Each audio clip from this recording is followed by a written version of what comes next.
All right, I think we're ready. So this next section is kind of in here in order to give us some grounding and some understanding of the human mental systems that are operating on our biological level. So our nervous system dealing with our brain and the nerves throughout our body. To give us an idea of what we're talking about when we associate different mental and behavioral processes with processes that are going inside our body. Okay. As I mentioned at the beginning of the class, there is some movement to actually redefine what psychology is. That a lot of individuals are feeling like it should be considered the study of the brain instead of the mind or mental processes and behaviors, because that's really what a lot of topics are really focusing on. And I think I mentioned that even my dissertation, which was on a social behavior, I still had to write a chapter that dealt with the neurological processes that were active during a person's state of loneliness or state of identity crisis or the like, or where we process our identity within our frontal cortex. So it is becoming a growing subject matter within the field of psychology. I will say, and I do want to warn everybody about findings about the brain. I see them all over Facebook, I see them on news, everything else. One thing that needs to be understood is, as far as our modern understanding of the brain dealing with imaging and all of these things, it's a very young science as far as the modern techniques that are used to explore the brain.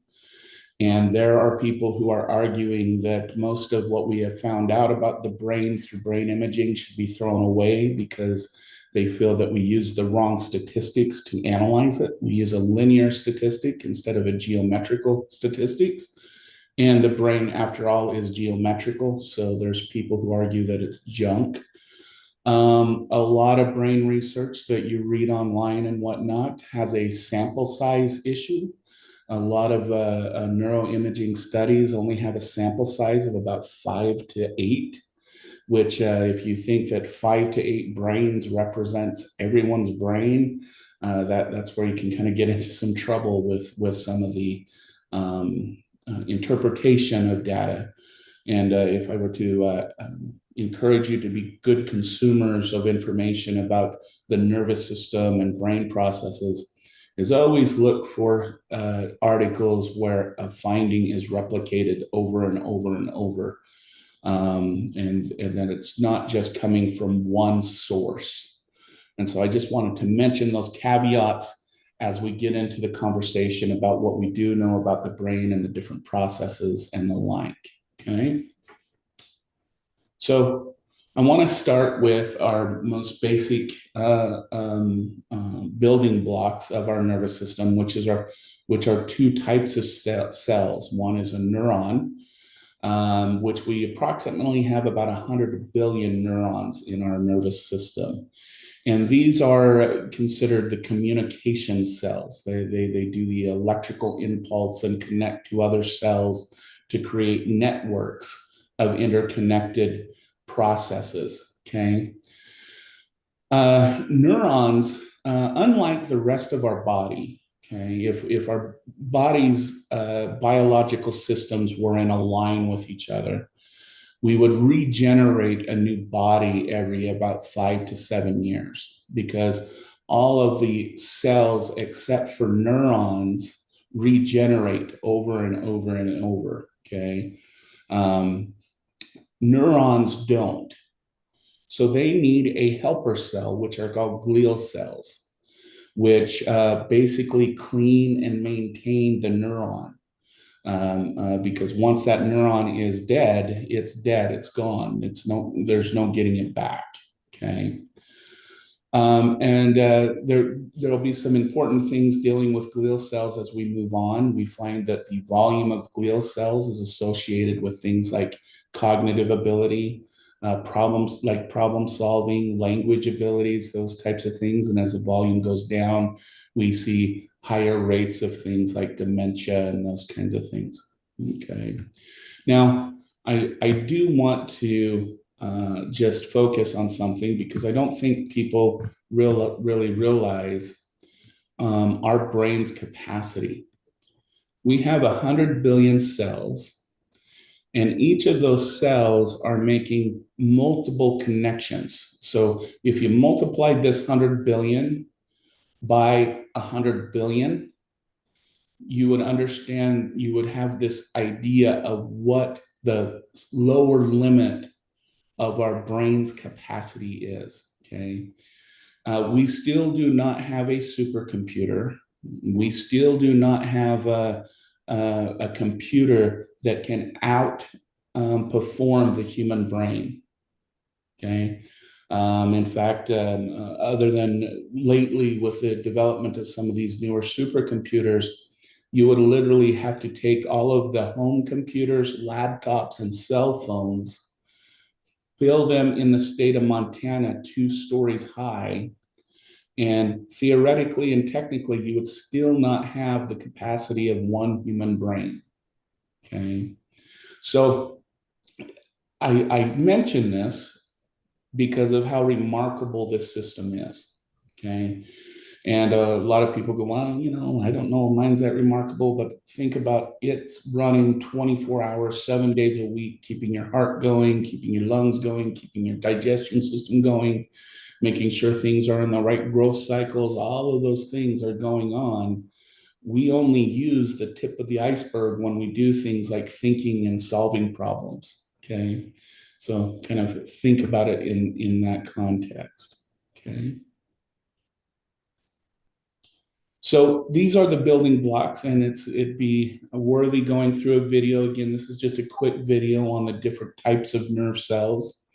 But then we'll use one to emphasize some points about mental processes. So we're just going to watch this video real quick to kind of sample the different nerve cells that we have. Armando Hasirungan, Biology and Medicine videos. Please make sure to subscribe. Join the forming group for the latest videos. Please visit Facebook. Armando Hasirungan, Biology and Medicine videos. Please make sure to subscribe. Join the forming group. Whoops. Sorry. Try it again. Armando Hasirungan, Biology and Medicine videos. Please make sure to subscribe. Join the forming group.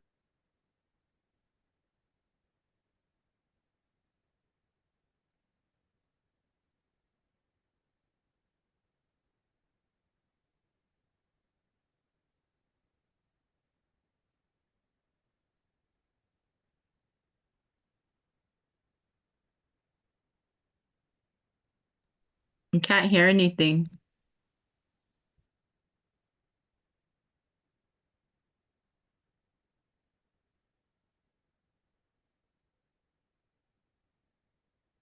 I forgot to share the sound. I'm sorry, everyone. Hold on just a second.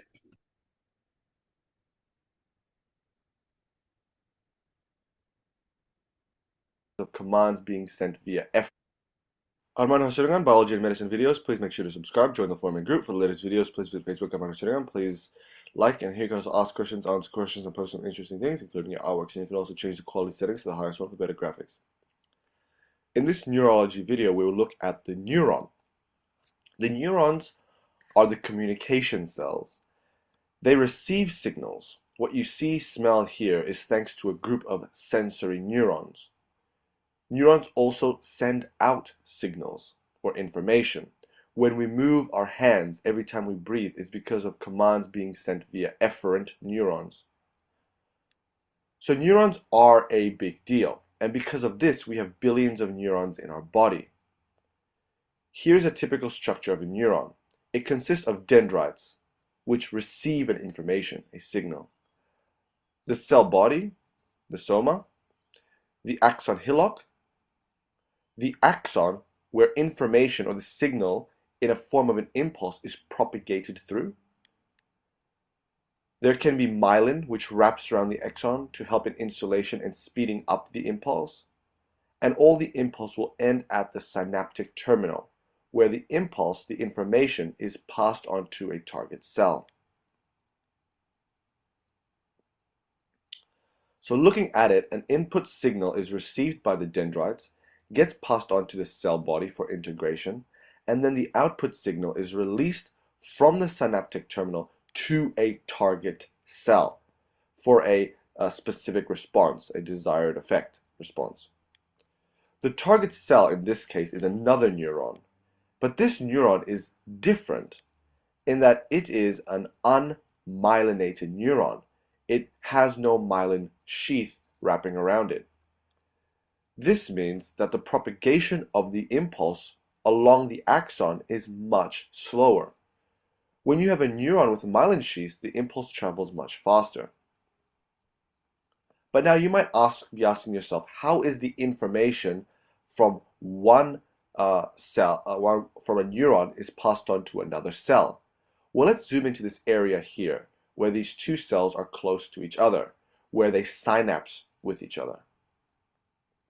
Here we have part of the synaptic terminal of the first neuron and its presynaptic membrane. And here is part of the dendrite of the second neuron and its postsynaptic membrane. The gap between the first and second neuron is known as a synaptic cleft. In the ends of the synaptic terminal region, like here, we find many mitochondria and vesicles containing what's called neurotransmitters. These neurotransmitters are released for communication, for the communication process between cells. What happens is that when a signal arrives at the dendrites of the neuron, it will create an impulse that will carry this information and propagate it towards the terminal. This impulse is an action potential. The action potential will cause, once it arrives at the synaptic terminal, it will cause the vesicles here to release the neurotransmitters into the synaptic cleft, where the neurotransmitters will then bind onto the cell's postsynaptic membrane. So we can say that the synapse is the site for intracellular communication. And seeing that the postsynaptic membrane of the postsynaptic cell belongs to the dendrite of a neuron, it will receive this information and then create another action potential that will propagate along the axon towards the synaptic terminal. So a new input signal is received by the dendrites. It will be integrated in the soma, and then the action potential, the information will pass along the axon towards the terminal, and will be passed on as an output signal via neurotransmitters that will target a particular cell. It can be a neuron again, or it can be a muscle cell or an endocrine cell, any kind of cell, depending on where the neuron is located and what its desired response wants to be, what effect it wants to cause. So now that we have an idea of how signals are being passed all around our body and how we receive signals all around our body, let's learn more about the soma of a neuron and how the neurotransmitters are packaged up, are made. So here we have a close-up of the soma of the neuron. We have the nucleus containing the genetic material, the rough endoplasmic reticulum around it with bound ribosomes and free ribosomes for protein synthesis. We have the Golgi apparatus for packaging, and we have the lysosome. Now the protein neurotransmitters are synthesized in the rough endoplasmic reticulum by ribosomes and then packaged up by the Golgi apparatus. So here we have the rough endoplasmic reticulum synthesizing new neurotransmitters that passes them onto the Golgi that will then package them up in vesicles. These vesicles containing neurotransmitters from the Golgi are then brought to the synaptic terminal. Here we have the synaptic bulb of the synaptic terminal that we're zooming into. So these vesicles containing the neurotransmitters and also mitochondria, they move down via microfilaments or microtubules, and they move to the terminal bulb here. The vesicles are in the synaptic bulb, where they can be released via exocytosis to the synaptic cleft when an action potential arrives. the neurotransmitters can be reabsorbed from the synaptic cleft and form vesicles. And then these vesicles can be recycled. They can travel back to the soma of the neuron where they were fused with lysosomes. The lysosomes will digest these vesicles for recycling. So neurons are a big deal, what we just talked about, for cellular communication, for sending out signals, and also receiving signals, receiving information. These neurons I just drew is actually a typical structure or typical shape of a specific type of neuron, an efferent somatic neuron, that is. However, there are a few types of structures neurons can be categorized into. And these structural categories, it can be determined by which part of the nervous system the neurons belong to, if that made any sense. I'll just draw a diagram to explain this. So the nervous system, remember, it can be divided into two major parts. That is the central nervous system and the peripheral nervous system. Now I drew two peripheral nervous systems because the peripheral nervous system consists of a sensory division and a motor division, or better yet, an efferent division. The sensory division of the peripheral nervous system consists of sensory neurons that look something like this. It has dendritic branches here, the axon on either side of the soma, the cell body, and then the synaptic terminal here. This type of neuron is categorized under the structure of a unipolar neuron. Now we also have another type of sensory neuron which is slightly similar in that it also consists of dendritic branches, but the dendrite will extend to the soma. Then we have the axon and finally the synaptic terminal. This type of neuron is categorized under the structure of a bipolar neuron. As you can see, the unipolar and bipolar neuron are only slightly different. The bipolar neuron, we have two separate processes separated by the cell body. So we have the dendrite and then the axon on one end. The central nervous system consists of many interneurons. Interneurons, you can say, are neurons that bring signals within the central nervous system, so from the brain to the spinal cord, for example. But we also have interneurons that act as glial cells, helper cells. Anyway, these interneurons have some completely different structures to other neurons. An example of an interneuron is this, what I'm drawing. And it doesn't look like it has an axon, but only has a cell body in the center with many dendritic branches around it. This type of neuron is categorized under the structure of an anaxonic neuron. Then we have a multipolar neuron type, which contains dendritic branches on one end and then straight away an axon terminal branch on the other, separated by the cell body.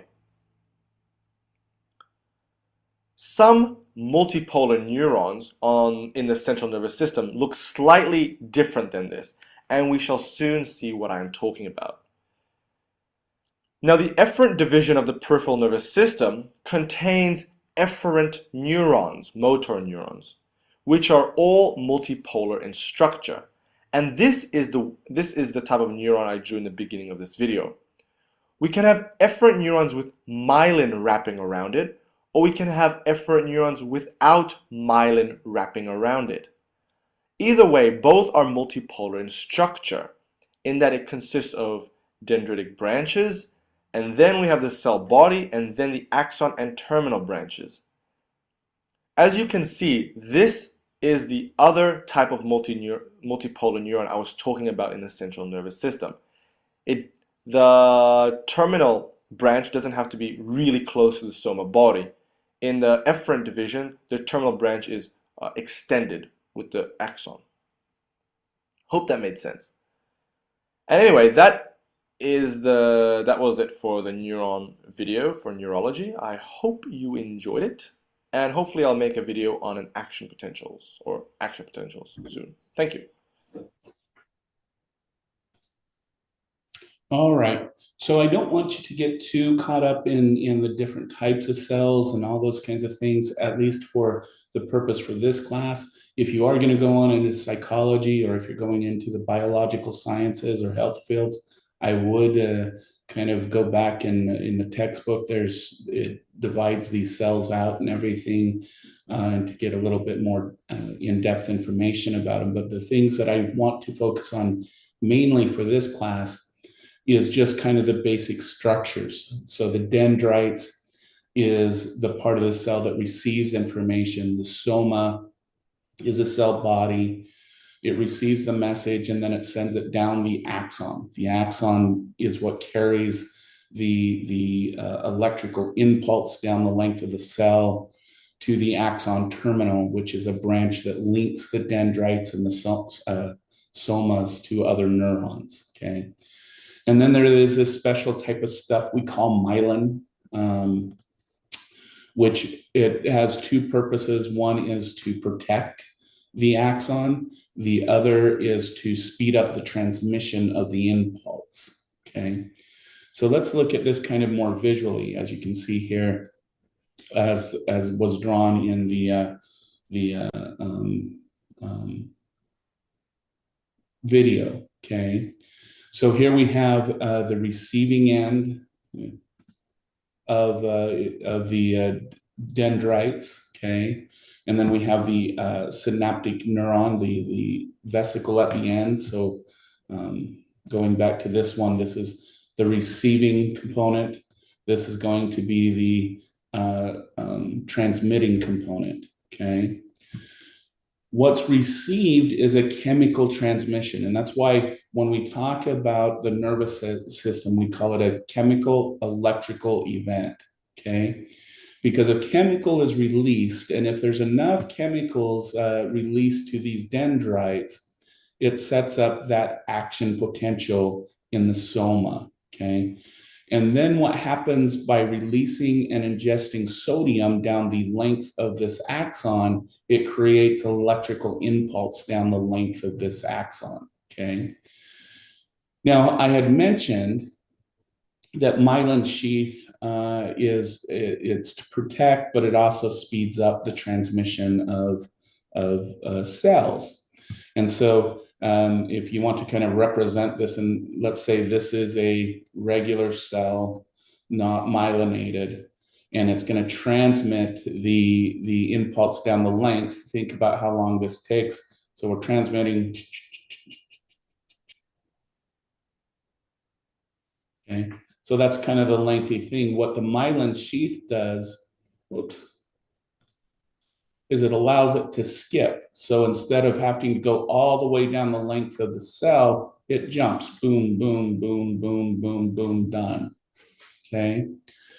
Now, we should note, we'll talk a little bit more about this when we get into human development, that when we are pre-adolescent, pre-puberty, a large portion of our brain system and nervous system is non-myelinated, okay?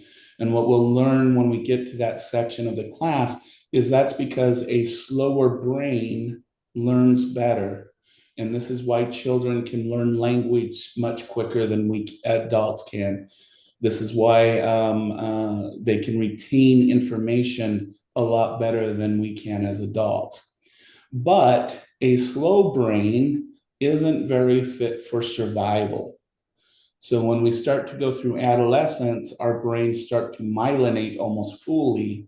And what that allows us to do is make quick, impulsive decisions. So for example, you know, if you think of a little kid in the middle of the road and a car's driving towards them at 50 miles per hour, they might just kind of sit there and try to figure out what they should do. But if there's an adult there with that quick myelinated brain, they'd run out, grab the child and get them out of the way without thinking about it, okay?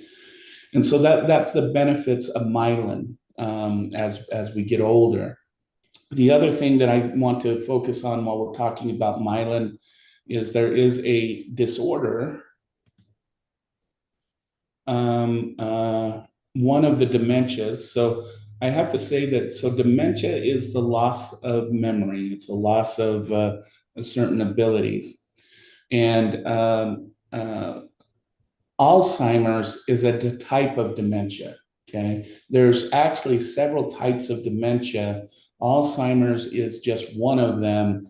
The reason why has made the news a lot lately is it seems to be on the increase, while the other forms of dementia seem to be stabilizing. So that's why there's big research on Alzheimer's right now. But we should note that if you have a older person in your life and they start getting memory problems, it's best to take them to a specialist who can diagnose them appropriately. Because a lot of times it may not be Alzheimer's. You might start on Alzheimer's medication and it might be a totally different type of dementia. But I just want to mention Alzheimer's because it is one of the ones that we're most concerned about because of its increasing prevalence. What happens with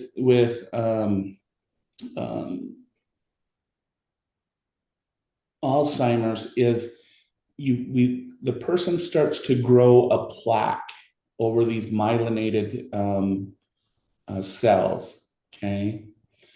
And once that plaque is surrounded it basically suffocates the cell. So it kills the cell in both directions, okay? Now, what makes this a progressive disease is it may start with only just a couple cells that are being suffocated by plaque. But if the cells that are connected to these terminal buttons or the ones who are trying to send messages to these dendrites are not receiving or sending information, it then starts to kill off those healthy cells.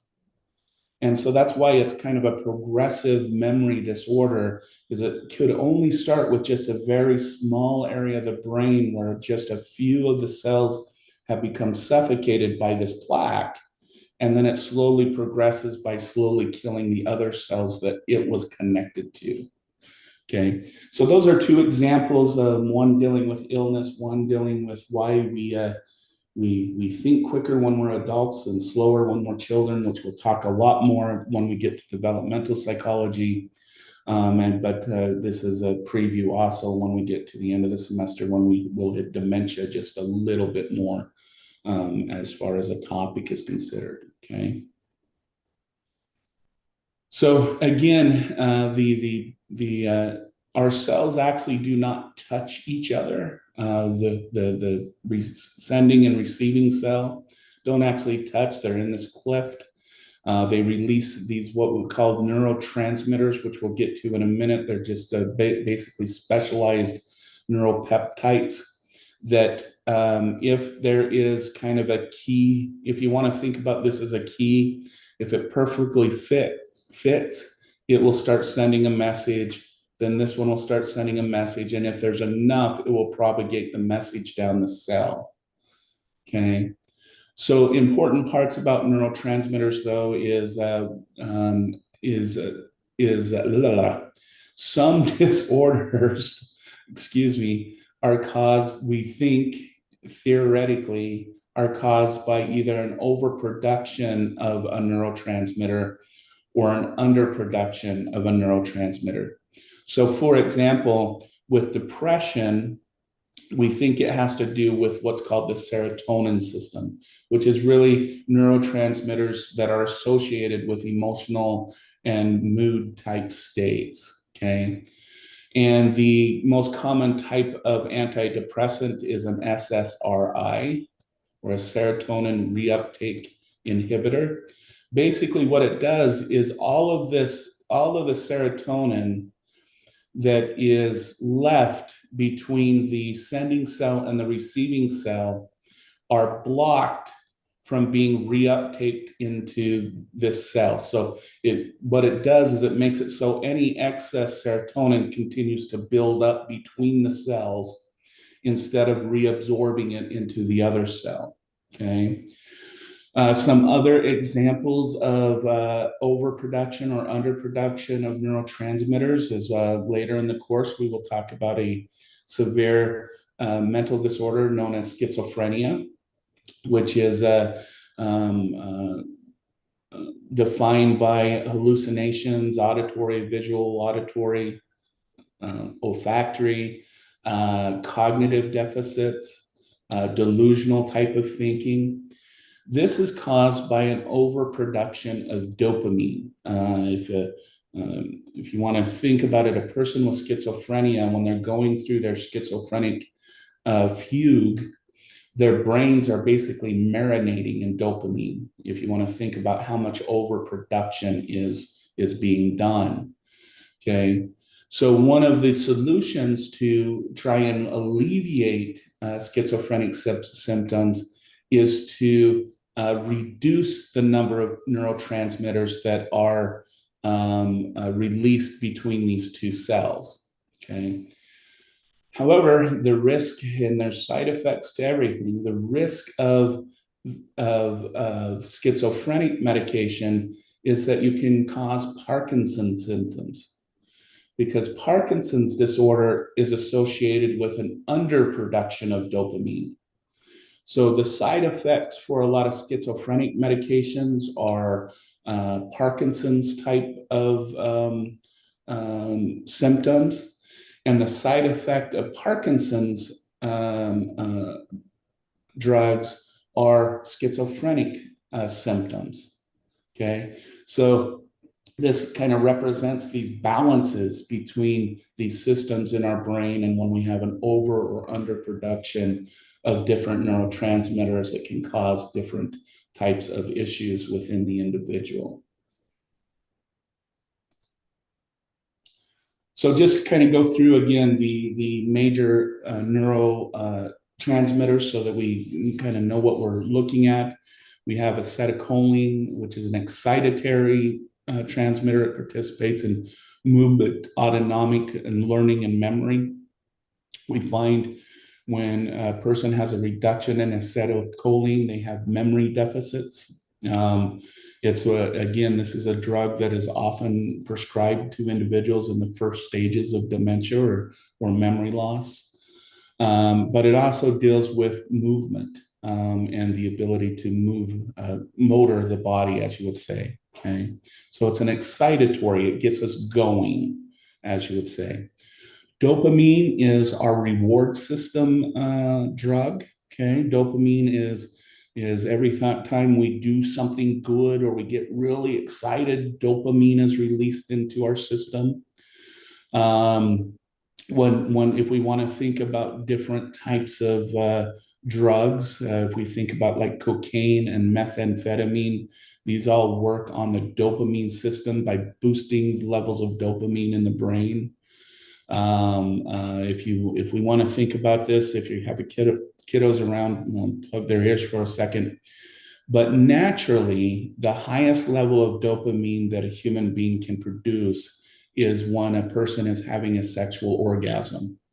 That's the state in which we can produce the most naturally. Okay. But this is why some drugs become so addictive. Okay. If you look at cocaine, it triples the amount of dopamine that could be produced from an orgasm. And if you look at methamphetamine, it can quadruple the amount of dopamine that is released compared to an orgasm. Okay. So when we think about these drugs and why they're so highly addictive, this is kind of the reasons behind it. But it also, if you remember going back to our schizophrenia conversation about overproduction of dopamine, I think this is probably why a lot of men have delusions that they're good in bed. But it's also why people who take methamphetamines and cocaine often have very schizophrenic type of experiences, such as hallucinations, heavy levels of delusion, but also have high levels of energy and excitement. Okay. Now, those are kind of some of the extreme ends of dopamine. On the other level, whenever we are in a state of flow where we're just really into something, our dopamine systems are opening up, which allows us to plan better, think better, be more open to experience, and all of those things when you're in that really moment of flow where everything is just going right. Okay. GABA is an inhibitory exertion on the controls over the central nervous system, participates in things like mood. I want to make sure I have the right one here.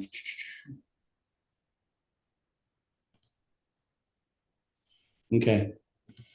Um, if you are on a high blood pressure pill, you probably have a pill that works on the GABA system, because what GABA does is it sends an inhibitory signal to the heart and to the blood vessels to reduce the amount of activity within that system. So that's kind of what it does. It kind of gets us back calmed down to a regular state.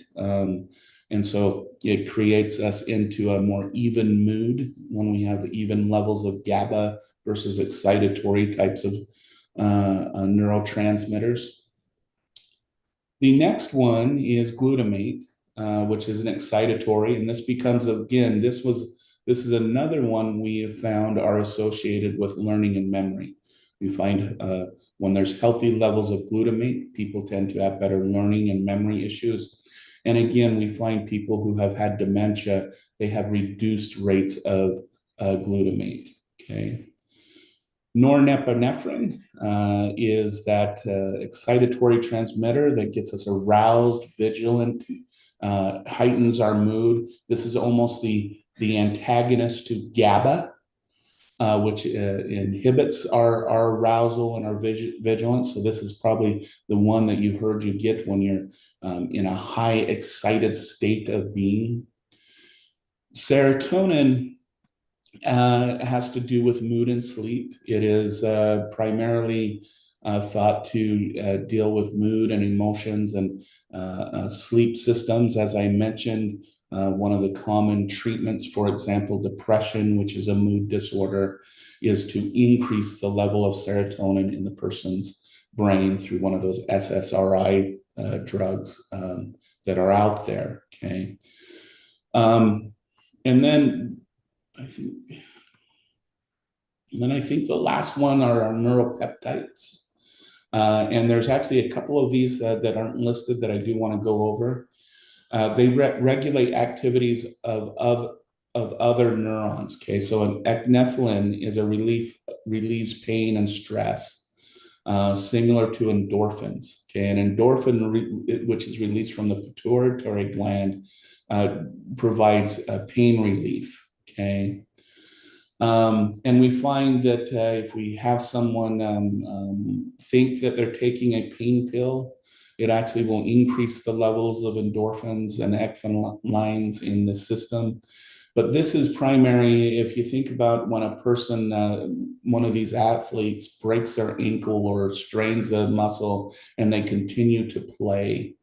This is their endorphin levels are so high that the brain is just not registering that pain. Okay, you think of some of the stories about a mother raising up a car because her child was trapped under it, and even though that's a moment of almost impossible strength, it is done because the level of endorphins plus the level of norepinephrine are so high that it can feat over the body's physical abilities at that point. The other one that is going to be important when we talk about human development and growth and development, and also when we talk about intimate relationships and relationships, is oxytocin. Okay, it's not listed here, but what oxytocin is thought to be is the bonding neuropeptide. Okay, it is released when a mother gives birth to her child, and it is also associated with the production and release of breast milk. But I should note this, that if there's an absence of oxytocin, attachment and bonding is very difficult to achieve between the mother and the infant. And that's why if you ever notice that when a woman has a C-section, because they're not going to start releasing oxytocin naturally, they usually have a what is it called, a drip into their arm that is oxytocin to try and artificially start getting that system stimulated. Okay. I will say that there is a difference between parents when it comes to the release of oxytocin. For moms, as soon as that baby is born, moms will start to release oxytocin right away. Okay. What we have found for men is they start releasing oxytocin once they achieve some goal in the relationship. Okay. So, what I mean by that is maybe the stereotypical example of the dad driving the infant home for the first time. It's probably going to be the only time they drive the speed limit. They use all the safety features in the car, including the turning signals. They made sure that car seat is there and in place and is proper. And once they achieve that goal of getting the baby from hospital to home, the father then starts to release oxytocin and starts going through the bonding process as well. Okay, so that's another important one, especially when we get into human development and human relationships that we'll talk about when we get to those sections. So I think right now, well, okay. I'm going to just go over the basics of the brain, and then we'll call it good for tonight, okay? So we have pretty much basically about 3 sections to the brain. We have the limbic system and the brain stem, and we have the cerebral cortex, okay? Any species that has a brain has a limbic system and a brain stem, okay? This is often sometimes called the reptilian brain, okay? More highly developed species have what's called the new or neo cerebral cortex, which is this that sets over the limbic system, okay? We also have, and this is sometimes called the second brain, we also have something called the cerebellum, which sits right back here, kind of between and crunch between the parts of the cerebral cortex and the limbic system, okay? Now, again, if I go through some of these limbic systems, hypothalamus, hippocampus, memory, amygdala, emotions, thalamus, sleep regulation, pituitary gland, hormone control centers in a way, okay? When we talk about the brain stem, all of these systems deal with autonomic processes such as your heart beating, your lungs, digestion, all of those things that don't require thinking are what is in the brain stem. And we'll get to some interesting information about the brain stem when we start talking about things like intimate love and those kinds of topics, some newer stuff that has been indicated from that literature, okay? The cerebral cortex takes information from the brain stem and the limbic system and processes it, okay? Now, I kind of want to kind of indicate this. When we get sensory input, all that information is sent to the limbic system, which we really don't have conscious access to, okay? And what the limbic system does is it prepares us to for behavior. It prepares us to act, okay? And then as it's preparing your body to act, it sends the information up to the cerebral cortex, which then you make actionable behaviors based on that, okay? So probably a good example is when we have, if you have ever wanted to slap someone, okay? I know everyone in this room has been to the point where you had your hand clenched, you felt it tighten, and you were about to do that. That was your limbic system that was producing that preparedness, okay? But then that information was sent up to your cerebral cortex, where You reasoned, oh, this would be a bad idea. I don't want to get in trouble. It's breaking the law. It's going to make things worse. And so what happens is your cerebral cortex sends an inhibitory impulse to your limbic system saying, calm down, knock it off. We're not going to actually slap them. Okay. Just so you know, there are certain species of human beings that do not have this system fully intact. In fact, if we look at the brains of for example, psychopaths, they tend to not have this inhibitory system.